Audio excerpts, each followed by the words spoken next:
Hello everyone, আজকে আমরা ওভারহ্যাঙ্গিং বিমের নেক্সট একটা প্রবলেম দেখব। এর আগে একটা ওভারহ্যাঙ্গিং বিমের একটা প্রবলেম সলভ করেছিলাম, তো আজকে প্রবলেম নাম্বার 2 আমরা যেটা সলভ করতে চলেছি। তো এই ফিগারে দেখতে পাচ্ছি যে এই ওভারহ্যাঙ্গিং বিমের এ আর বি এই দুটো পয়েন্টে সাপোর্ট রয়েছে। বিই এই পোর্শনটা হ্যাঙ্গিং রয়েছে, আবার সিএ এই পোর্শনটা হ্যাঙ্গিং রয়েছে। অর্থাৎ দেখে বুঝতে পারছি যে এটা একটা ওভারহ্যাঙ্গিং বিম। এবার সি পয়েন্টে একটা লোড আছে 10 কিলোনিউটন, যার ডিস্ট্যান্স হচ্ছে এ থেকে 2 মিটার। এ থেকে বি এর মধ্যে একটা পয়েন্ট রয়েছে ডি, যার লোড রয়েছে 24 কিলোনিউটন। এ থেকে ডি এর ডিস্ট্যান্স 4 মিটার, ডি থেকে বি হচ্ছে 3 মিটার, এবং বি থেকে ই এর ডিস্ট্যান্স হচ্ছে 3 মিটার, এবং ই পয়েন্টে আরেকটি লোড রয়েছে, সেটা হচ্ছে পয়েন্ট লোড রয়েছে, সেটা হচ্ছে 15 কিলোনিউটন। তো এই ওভারহ্যাঙ্গিং বিমের আগের নিউমেরিক্যালের সঙ্গে যদি এই নিউমেরিক্যালটা দেখি, তাহলে দেখতে পাবো যে আগের নিউমেরিক্যালে কিন্তু হ্যাঙ্গিং পোর্শনটা একদিকে ছিল, ফার্স্ট নিউমেরিক্যালটা। কিন্তু এক্ষেত্রে দেখতে পাচ্ছি ওভারহ্যাঙ্গিং বিমের এই পোর্শনটাও হ্যাঙ্গিং রয়েছে, আবার বি থেকে ই এই পোর্শনটাও হ্যাঙ্গিং রয়েছে। তার মানে হ্যাঙ্গিং রয়েছে দুটো পোর্শন। তো কী করে এই ধরনের প্রবলেম সলভ করব? প্রথমত কী করতে হয় না, প্রথমত আমাদেরকে আর এ আর আর বির ভ্যালু বার করতে হয়, তাই তো? তো আমি এখান থেকে আর এ আর আর বি ভ্যালু যদি বার করি, তাহলে আমি লিখতে পারি আর এ প্লাস আর বি এই দুটো আপওয়ার্ড ফোর্স রয়েছে, ইজিক্যাল টু ডাউনওয়ার্ড ফোর্স কী কী রয়েছে? ডাউনওয়ার্ড ফোর্স রয়েছে 10, 24, 15। তাহলে R A plus R B মানে এ পয়েন্টের reaction force R A, B পয়েন্টের রিয়াকশান ফোর্স আর বি, তাহলে R A plus R B equal to 10 plus 24 plus 15। তাহলে R A plus R B equal to 10 plus 24 plus 15, that is 49। এবার কী করতে হয়? এবার movement নিতে হয়। তো আমি মুভমেন্ট নিলাম এ পয়েন্টে, টেকিং মুভমেন্ট অ্যাবাউট পয়েন্ট এ। এইখানে একটা জিনিস দেখার আছে যে এ পয়েন্টে যখন মুভমেন্ট নিচ্ছি, আমরা ধরবো, মাথায় রাখবো সবসময়, যে ক্লকওয়াইজ যে মুভমেন্টগুলো হবে সেগুলোকে আমরা পজিটিভ নেব, এবং অ্যান্টি ক্লকওয়াইজ যেগুলো মুভমেন্ট হবে সেগুলোকে নেগেটিভ নেব।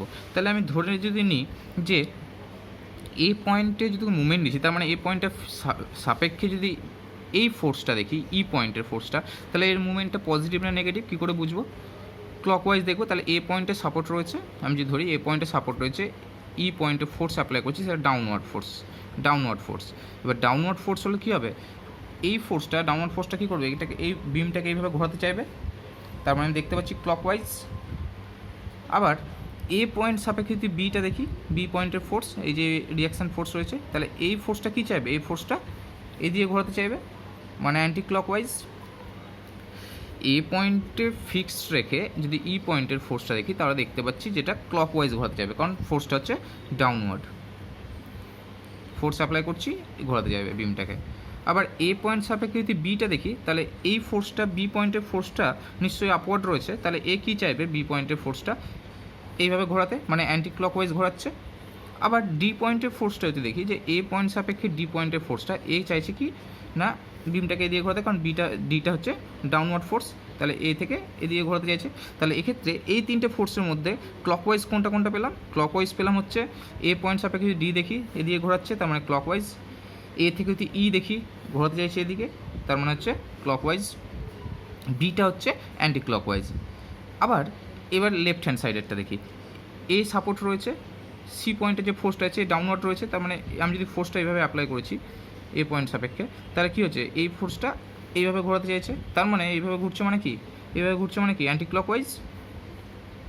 তার মানে এক্ষেত্রে অ্যান্টি ক্লকওয়াইজ দুটো ফোর্স পাচ্ছি, একটা হচ্ছে সি পয়েন্টের ফোর্সটা এ পয়েন্ট সাপেক্ষে, আর একটা হচ্ছে অ্যান্টি ক্লকওয়াইজ মুভমেন্ট পাচ্ছি, অ্যান্টি ক্লকওয়াইজ মুভমেন্ট পাচ্ছি একটা সি পয়েন্টেরটা আর একটা বি, আর ডি আর ই হচ্ছে ক্লকওয়াইজ মুভমেন্ট। তার মানে ডিই পজিটিভ আর সি আর বি হচ্ছে নেগেটিভ পয়েন্টের, তাই তো? নেগেটিভ মুভমেন্ট হবে। তাহলে এই জায়গাটা কী করে এলো এবার আমি দেখাই। এইখানে প্রথমে দেখতে পাচ্ছি আমি ক্লকওয়াইজটা হিসাব করছি এ পয়েন্ট সাপেক্ষে, ক্লকওয়াইজগুলোকে পজিটিভ নেব। তাহলে এ পয়েন্টে ফোর্স নিয়েছিলাম, তাহলে ই পয়েন্টে ফোর্সটা আছে, কী চাইছে? এ দিয়ে ঘোরাতে, তার মানে ক্লকওয়াইজ, তার মানে পজিটিভ। তাহলে মুভমেন্ট কত হয়? মুভমেন্ট সমান জানি ফোর্স ইন্টু ডিস্ট্যান্স, তাহলে ই পয়েন্টে ফোর্স রয়েছে 15 কিলোনিউটন, আর ডিস্টেন্স কত এখান থেকে এতটা, এখান থেকে এতটা ডিস্টেন্সে 4 + 3 + 3 দ্যাট ইজ 10। তাহলে টেকিং মুভমেন্ট অ্যাবাউট পয়েন্ট এ 15 × 10।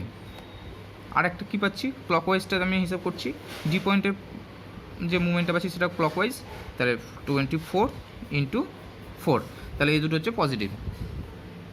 15 × 10, 24 × 4, এই দুটো হচ্ছে আমার ক্লকওয়াইজ মুভমেন্ট। এবার অ্যান্টি ক্লকওয়াইজটা হিসাব করব। এ পয়েন্ট সাপেক্ষে অ্যান্টি ক্লকওয়াইজ মুভমেন্ট যদি দেখি, তাহলে এটা পাচ্ছি আরবি, এদিকে ঘোরাতে চাইছে মুভমেন্টটা, এদিকে হতে চাইছে, তাহলে আরবি ইন্টু এই ডিস্টেন্সটা, তাহলে আরবি ইন্টু 7। আরেকটা কী পাচ্ছি, এ পয়েন্ট সাপেক্ষে সি এরটা দেখি, 10, এদিকে ঘোরাতে যাচ্ছে 10 × 2, তাহলে আরবি ইন্টু 7 মাইনাস অ্যান্টি ক্লকওয়াইজ 10 × -2, তাহলে আরবি ইন্টু 7 10 × 2। এবার এটাকে যদি আমি সমানে এদিকে নিয়ে যাই মাইনাসগুলোকে, তাহলে আমি এই লাইনটাকে যদি আমি সমানে, এই দুটোকে যদি সমানে এদিকে নিয়ে যাই, তাহলে আমি এই লাইনটা লিখতে পারি RB into 7 plus 10 × 2 equal to 15 × 10 plus 24 × 4। Calculation যদি করি এখান থেকে আরবি ভ্যালু বার হবে 32.29। এবার আরবির ভ্যালু যদি এই ইকুয়েশনে পুট করি, তাহলে আর এর ভ্যালু আমরা পেয়ে যাবো 16.71। এইটুকু করার সময় মাথায় রাখতে হবে ক্লকওয়াইজ আর অ্যান্টি ক্লকওয়াইজ আমি মুভমেন্টটা মাথায় রাখবো, যে পয়েন্টে মুভমেন্ট নিচ্ছি সেই পয়েন্ট সাপেক্ষে ফোর্সগুলোর মুভমেন্ট কোন দিকে হবে। এক্ষেত্রে এ পয়েন্টে মুভমেন্ট নিয়েছিলাম, এ পয়েন্ট সাপেক্ষে আমি দেখছিলাম প্রত্যেকটা যতগুলো ফোর্স আছে, এখানে ফোর্স রয়েছে 1 2 3 4টে ফোর্সের মুভমেন্ট কোন দিকে হবে। যেগুলো ক্লকওয়াইজ মুভমেন্ট হবে সেগুলোকে আমি পজিটিভে লিখবো, আর যেগুলো অ্যান্টি ক্লকওয়াইজ হবে সেগুলোকে হয় সমানের অপোজিটে লিখবো অথবা মাইনাস দিয়ে লিখবো। আমি ডাইরেক্টলি এটাও লিখতে পারি, আবার এইখান থেকে লিখতে পারি, এটাকে ভেঙেও লিখতে পারি। এবার আমরা শেয়ার ফোর্স ক্যালকুলেশন করবো, এটা তো মুভমেন্ট না হলো। তাহলে শেয়ার ফোর্স যখন আমি ক্যালকুলেশন করি, আমি লেফট হ্যান্ড সাইড থেকে শুরু করি। The shear force at C just left 0, লেফটের ফোর্স নেই। Shear force at C just right কত হবে 10, কিন্তু যেহেতু ডাউনওয়ার্ড ফোর্স আমরা জানি, ডাউনওয়ার্ড ফোর্সকে আমরা নেগেটিভ নিই, তাহলে -10। তাহলে shear force at C just right -10।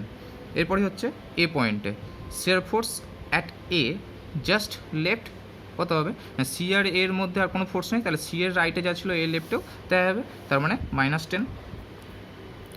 Share force at A just right কত হবে না, লেফটে -10 ছিল, আবার এ পয়েন্টে কি একটা ফোর্স হচ্ছে, আর এ রয়েছে রিয়াকশান ফোর্সটা হচ্ছে আপওয়ার্ড, তার মানে পজিটিভ। আর এর ভ্যালু 16.71, তাহলে হচ্ছে -10 প্লাস 16.71, ক্যালকুলেশন করলে আসবে +6.71। এরপর shear force at D just left, A এর রাইট আর ডি এর লেফটের মধ্যে আর কোনো ফোর্স নেই, তাহলে এ এর রাইটে যা ছিল ডি এর লেফটেও তাই হবে, ব্যাস 6.71। Next shear force at D just right মানে 6.71 তো লেফটে ছিলই, আর রাইটে হলে -24, কারণ মাইনাস হচ্ছে কারণ এটা ডাউনওয়ার্ড ফোর্স আছে, ভ্যালু রয়েছে 24, ব্যাস ক্যালকুলেশন করে এটা হবে। Next shear force at B just left, D এর রাইটে যা ছিল বি এর লেফটেও তাই হবে। Next shear force at B just right, এবার বি এর রাইটে বার করবো যখন, তো বি এর লেফটে কত ছিল, বি এর লেফটে আমরা অলরেডি পেয়েছি -17.29, আর বিতেই আরেকটা ফোর্স রয়েছে সেটা হচ্ছে রিয়াকশান ফোর্স আরবির ভ্যালু 32.29, কিন্তু এটা পজিটিভ, তাহলে -17.29 প্লাস 32.29 ক্যালকুলেশন করলে হবে 15। এবার shear force at E just left, B এর রাইটে যা ছিল ই এর লেফটেও তাই হবে, তাহলে 15। আর shear force at E just right -15 করে দিলে 0 হবে, 15 ছিল আর -15 যেহেতু ডাউনওয়ার্ড ফোর্স তাহলে 0। তাহলে এই হচ্ছে শেয়ার ফোর্স ক্যালকুলেশন। এবার আমরা যদি ডায়াগ্রামটা পুট করি, তাহলে আমি পাচ্ছি সি পয়েন্টে আর ই পয়েন্টে 0, সি পয়েন্টে এবার -10, তাহলে সি পয়েন্টে একটা পয়েন্ট নিলাম -10। এরপর এ পয়েন্টে আমি পাচ্ছি আবার -10, একটা পয়েন্ট নিলাম -10। এরপর আবার এ পয়েন্টে এবার পাচ্ছি +6.71, আর একটা পয়েন্ট নিলাম +6.71।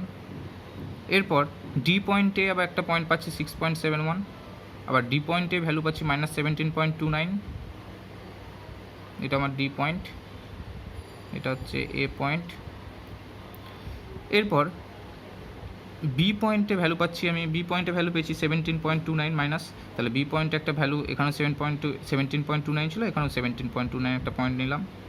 আবার বি পয়েন্টে ভ্যালু পাচ্ছি হচ্ছে 15, এরপর ই পয়েন্টে ভ্যালু পাচ্ছি 15, আবার ই পয়েন্টে 0। ব্যাস, তাহলে শেয়ার ফোর্স ডায়াগ্রামটা হবে এরকম 10 -10 10, একই যেহেতু এর ভ্যালু সেম 10 স্ট্রেট লাইন। আবার এ পয়েন্টে ভ্যালু পেয়েছি 6.71 স্ট্রেট লাইন, এখানেও স্ট্রেট লাইন 6.71 একটা ভ্যালু, 17.29 15 15 0। এই হচ্ছে শেয়ার ফোর্স ডায়াগ্রাম। দেখতে পাচ্ছি শেয়ার ফোর্স ডায়াগ্রামের এই দুটো পোর্শন হচ্ছে পজিটিভ, এই দুটো পোর্শন হচ্ছে আমার নেগেটিভ। ব্যাস, এবার বেন্ডিং মুভমেন্ট ক্যালকুলেশন করব। তাহলে বেন্ডিং মুভমেন্ট ক্যালকুলেশন করার সময় আমরা লেফট হ্যান্ড থেকে শুরু করতে পারি, আবার রাইট হ্যান্ড সাইড থেকেও শুরু করতে পারি। তাহলে আমরা জানি যে লেফট হ্যান্ড সাইড আর রাইট হ্যান্ড সাইডে দুটোতে বেন্ডিং মুভমেন্ট 0 হবে। তাহলে bending movement at C 0, bending movement at E 0। এবার বেন্ডিং মুভমেন্ট অ্যাট এ বার করবো। তাহলে এই সাপেক্ষে বেন্ডিং মুভমেন্ট সি পয়েন্টের কত হবে না এ সাপেক্ষে সি এর, তাহলে এই ফোর্সটা ইন্টু এইটা ডিস্টেন্স, মুভমেন্টস মানে ফোর্স ইন্টু ডিস্টেন্স। তাহলে এ পয়েন্টে যখন বেন্ডিং মুভমেন্ট বার করছি তাহলে এই ফোর্সটা ইন্টু ডিস্টেন্স, তাহলে এ পয়েন্টে বেন্ডিং মুভমেন্ট হচ্ছে 10 × 2, যেহেতু ডাউনওয়ার্ড ফোর্স তাহলে মাইনাস, তাহলে 10 × 2 মাইনাস, তাহলে 20।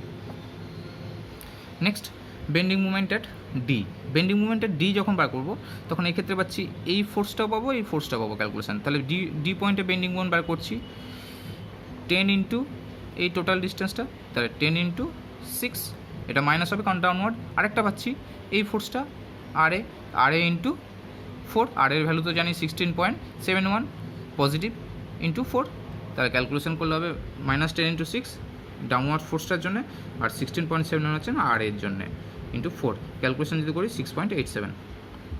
এবার হচ্ছে bending movement at B. Bending movement at বিকে এর আগের দিনে নিউমেরিক্যালও দেখেছিলাম যে আমি যদি বেন্ডিং মুভমেন্ট অ্যাট বি যদি বার করি, এই দিক থেকে যদি ক্যালকুলেশন করি তাহলে কিন্তু ইকুয়েশনটা বড় হবে, কারণ প্রথমত ক্যালকুলেশন করতে হবে 10 × এই ডিস্টেন্সটা, এটা মাইনাস, আর পজিটিভ হচ্ছে এটা আর এ × এই ডিস্টেন্সটা, আবার মাইনাস 24 × এই ডিস্টেন্সটা। তার মানে এক্ষেত্রে আমার ইকুয়েশনটা বড় হবে ক্যালকুলেশনটা। তাহলে আমি যদি এই দিক থেকে করি বি এরটা তাহলে সুবিধা হবে, কারণ এক্ষেত্রে একটাই ফোর্স পাচ্ছি। তাহলে বি পয়েন্টে বেন্ডিং মুভমেন্ট বার করছি, ই থেকে যদি বার করি এখান থেকে ক্যালকুলেশন করে যা আসবে ভ্যালু এই থেকে ক্যালকুলেশন করলেও কিন্তু একই আসবে। অর্থাৎ ই বেন্ডিং মুভমেন্টের বি তার মানে একটাই ফোর্স 15 × 3 ডাউনওয়ার্ড, তাহলে নেগেটিভ, তাহলে 15 × 3 45 kN/m, আর এই পয়েন্টটা তো 0। তাহলে এই হচ্ছে বেন্ডিং মুভমেন্ট ক্যালকুলেশন। এবার যদি বেন্ডিং মুভমেন্টের ভ্যালুগুলো পুট করি তাহলে সি আর ইতে 0, এ পয়েন্টে আমি ভ্যালু পেয়েছি -20, একটা পয়েন্ট নিলাম -20, ডি পয়েন্টে পেয়েছি 6.87, একটা পয়েন্ট ডি হচ্ছে 6.87, বি পয়েন্টে পেয়েছি হচ্ছে 45 মাইনাস, একটা পয়েন্ট নিলাম, ই পয়েন্টে 0। তাহলে এইভাবে লাইনগুলোকে এবার ইনক্লাইন লাইন করে বাড়িয়ে দিলাম, সি থেকে 20, আবার 20 থেকেই পাচ্ছি ডি এর 6.87 বাড়িয়ে দিলাম, আবার 6.87 থেকে পাচ্ছি 45 বাড়িয়ে দিলাম, 45 থেকে হচ্ছে 0। তাহলে এই হচ্ছে বেন্ডিং মুভমেন্ট ডায়াগ্রাম। এক্ষেত্রে দেখতে পাচ্ছি বেন্ডিং মুভমেন্ট ডায়াগ্রামের এই পোর্শনটা হচ্ছে নেগেটিভ, এই পোর্শনটা নেগেটিভ, কিন্তু এই পোর্শনটা হচ্ছে পজিটিভ। এবার কোশ্চেনটা এটা হচ্ছে এসএফ বিএম ডায়াগ্রাম এই নিউমেরিক্যালটার জন্য, কিন্তু এবার যদি পয়েন্ট অফ কন্ট্রাফ্লেক্সার ফাইন্ড করতে হয় তখন কী করে করব না, পয়েন্ট অফ কন্ট্রাফ্লেক্সার আগের দিনে বলেছিলাম পয়েন্ট অফ কন্ট্রাফ্লেক্সার হচ্ছে যেখানে বেন্ডিং মুভমেন্ট সাইন চেঞ্জ করে। তাহলে এই ফিগারে এই বেন্ডিং মুভমেন্ট ডায়াগ্রামে দেখা যাচ্ছে দুটো পয়েন্টে বেন্ডিং মুভমেন্ট সাইন চেঞ্জ করছে। প্রথম পয়েন্ট হচ্ছে এই পয়েন্টটা, এই পয়েন্টে বেন্ডিং মুভমেন্ট সাইন চেঞ্জ করেছে কারণ এখানে এটা পুরোটা নেগেটিভ ছিল, এখানে পজিটিভ। আবার এদিক থেকে নামছে দেখতে পাচ্ছি এই পয়েন্টে কিন্তু সাইন চেঞ্জ করছে, এটা পজিটিভ পুরোটা, এটা নেগেটিভ। তাহলে দুটো পয়েন্টে কিন্তু দেখা যাচ্ছে আমার বেন্ডিং মুভমেন্ট সাইন চেঞ্জ করছে। অতএব এক্ষেত্রে দুটো পয়েন্টেই আমাকে পয়েন্ট অফ কন্ট্রাফ্লেক্সার বার করতে হবে। কী করে বার করব না, প্রথমে এই পয়েন্টের জন্য বার করি। এই পয়েন্টের নাম যদি আমি দিয়ে দিলাম জি, এই পয়েন্টের নাম দিয়ে দিলাম এইচ। প্রথমে জি পয়েন্টে কন্ট্রাফ্লেক্সার বার করব। কী করে বার করব না, আমি দেখতে পাচ্ছি এই একটা ত্রিভুজ, আবার এই একটা ত্রিভুজ, দুটো ত্রিভুজ আগের দিনের নিয়মের মতো, এর বেস এর ডিভাইডেড বাই এর বেস, এর হাইট ডিভাইডেড বাই এর হাইট। তাহলে আমি ধরে নিচ্ছি এ থেকে জি এর মধ্যে ডিস্টেন্স ধরলাম x1, আর নিউমেরিক্যাল অনুযায়ী জানি এ থেকে ডি এর ডিস্টেন্স কত, এ থেকে ডি এর ডিস্টেন্স 4 মিটার। তাহলে এ থেকে জি x1 ধরেছি ডিস্টেন্স, তাহলে জি ডি এর কত হবে 4 মাইনাস x1। তাহলে আমি লিখতে পারি 4 মাইনাস x1 এই ডিস্টেন্সটা, এই বেসটা, এই ত্রিভুজের বেস ডিভাইডেড বাই এই ত্রিভুজের বেস। তাহলে 4 minus x1 divided by x1 এই বেসটা ইজিক্যাল টু এই ত্রিভুজের হাইট, এই ত্রিভুজের হাইট ডিভাইডেড বাই এই ত্রিভুজের হাইট। তাহলে এই ত্রিভুজের হাইট হচ্ছে 6.87 ডিভাইডেড বাই এই হাইটটা, এই হাইট 20, ব্যাস। তাহলে এই হচ্ছে পয়েন্ট অফ কন্ট্রাফ্লেক্সার ফাইন্ড করছি জি পয়েন্টের জন্য। এটা 4 minus x1 by x1 is equal to 6.87 by 20। Calculation করবো, মাল্টিপ্লিকেশন করবো, দিয়ে x1 এর ভ্যালু হচ্ছে 2.8 মিটার পাওয়া যাবে। তার মানে x1 এর ভ্যালু হচ্ছে, এই পয়েন্টের ভ্যালু হচ্ছে 2.8 মিটার। এটা কোথা থেকে না, আমি ধরেছিলাম x1 কোথা থেকে ধরেছিলাম, এ থেকে। তার মানে এই ক্ষেত্রে প্রথম কন্ট্রাফ্লেক্সারটা রয়েছে এ পয়েন্ট থেকে 2.8 মিটার দূরে, কারণ x1 এর ভ্যালু হচ্ছে এইটুকু। তাহলে এ থেকে জি এর ডিস্টেন্স হচ্ছে 2.8 মিটার। নেক্সট এই ত্রিভুজের ক্ষেত্রে এবার এই পয়েন্টে কন্ট্রাফ্লেক্স বার করবো। তাহলে এইচ পয়েন্টে কন্ট্রাফ্লেক্সে বার করবো। প্রথমত আমরা ডায়াগ্রামে দেখে নেব যে ডি থেকে বি, কারণ এই একটা ত্রিভুজ আর এই ত্রিভুজ, এই দুটো ত্রিভুজের মধ্যে আমি কাজ করব। তাহলে এই ত্রিভুজের বেস বাই এই ত্রিভুজের বেস, এই ত্রিভুজের হাইট বাই এই ত্রিভুজের হাইট, কারণ আমরা জানি সিমিলারিটি অফ ট্রায়াঙ্গেল থেকে, তাই তো। তাহলে আমি ধরে নিচ্ছি ডি থেকে, প্রথমে জানি আমরা ডি থেকে বি এর ডিস্টেন্স হচ্ছে, ডি থেকে বি এর ডিস্টেন্স হচ্ছে 3 মিটার। তাহলে এইখান থেকে এটা পুরোটা ডিস্টেন্স হচ্ছে 3 মিটার। আমি ধরলাম বি থেকে এই পয়েন্টের ডিস্টেন্স হচ্ছে x2। তাহলে ডি এইচ এর মধ্যে কত হবে ভ্যালু 3 মাইনাস x2। আমি ধরেছি এইখান থেকে এই ডিস্টেন্স x2, আর টোটাল ডিস্টেন্স হচ্ছে এখান থেকে এতটা হচ্ছে 3 মিটার। তাহলে এখান থেকে এইটুকু 3 মাইনাস x2, ব্যাস।